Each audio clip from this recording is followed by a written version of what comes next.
সুযোগ পেলেই খাবারকে হেলদি তৈরি করবে। এতদিনের সংসারে এটা খুব ভালোভাবে বুঝে গেছি, হেলথের সঙ্গে নো কম্প্রোমাইজ। ছলে বলে কৌশলে হেলদি খাওয়াতে হবে। আজকের রেসিপিটা ঠিক তেমন। নমস্কার, আমি ববিতাজ রেসিপিতে সবাইকে স্বাগতম। আমার পেজটা এখনও যারা ফলো করনি তারা প্লিজ ফলো করে দিও। আজ বানাবো মেথি ও ময়দার সংমিশ্রণে তৈরি স্বাস্থ্যকর রেসিপি। চলো তাহলে বানানো যাক। আমি এখানে 1 আঁটি মেথি শাক নিয়েছি। শাকটা নরম অংশ কেটে নেব, বাকিটা ফেলে দেবো। পরিষ্কার জলে 3 থেকে 4 বার খুব ভালো করে ধুয়ে নেব। এবার একটা ডাস্টারের উপরে ছড়িয়ে দেবো কিছুক্ষণ, যাতে জলটা ঝরে যায়। এবার যতটা সম্ভব এটাকে কুচি কুচি করে কেটে নেব। আমি 1 বাটি আটা নিয়েছি, তাতে দিয়ে দেবো লবণ, চিনি আর সামান্য তেল। এগুলোকে খুব ভালো করে মিশিয়ে নেব আর হাত দিয়ে একটু এটার আমি ময়াম দিয়ে নেব। এবার কেটে রাখা মেথি শাক অ্যাড করব। দুটোকে আবার খুব ভালো করে মিশিয়ে নেব। সামান্য জল দিয়ে অল্প অল্প করে চেপে চেপে একটা ডো তৈরি করে নেব।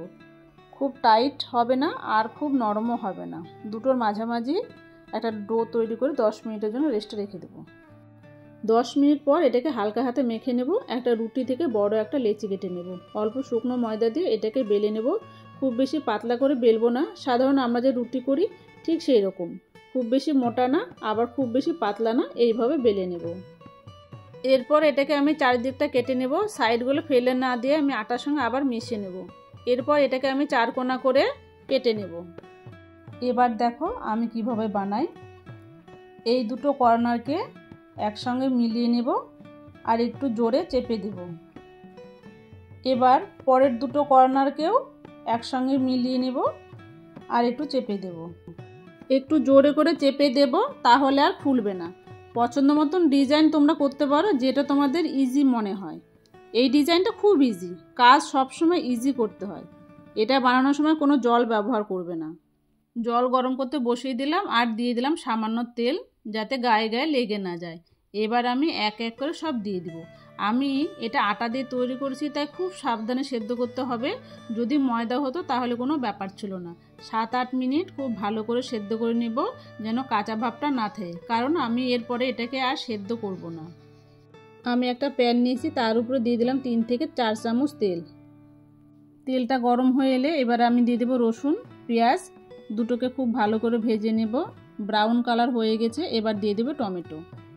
টমেটোটা খুব ভালো করে ভাজা হয়ে গেছে। এবার আমি দিয়ে দিব লবণ, হলুদ, লঙ্কা পাউডার আর রঙের জন্য কাশ্মীরি পাউডার, ধনিয়া পাউডার আর দিয়ে দেবো আদা কুচি।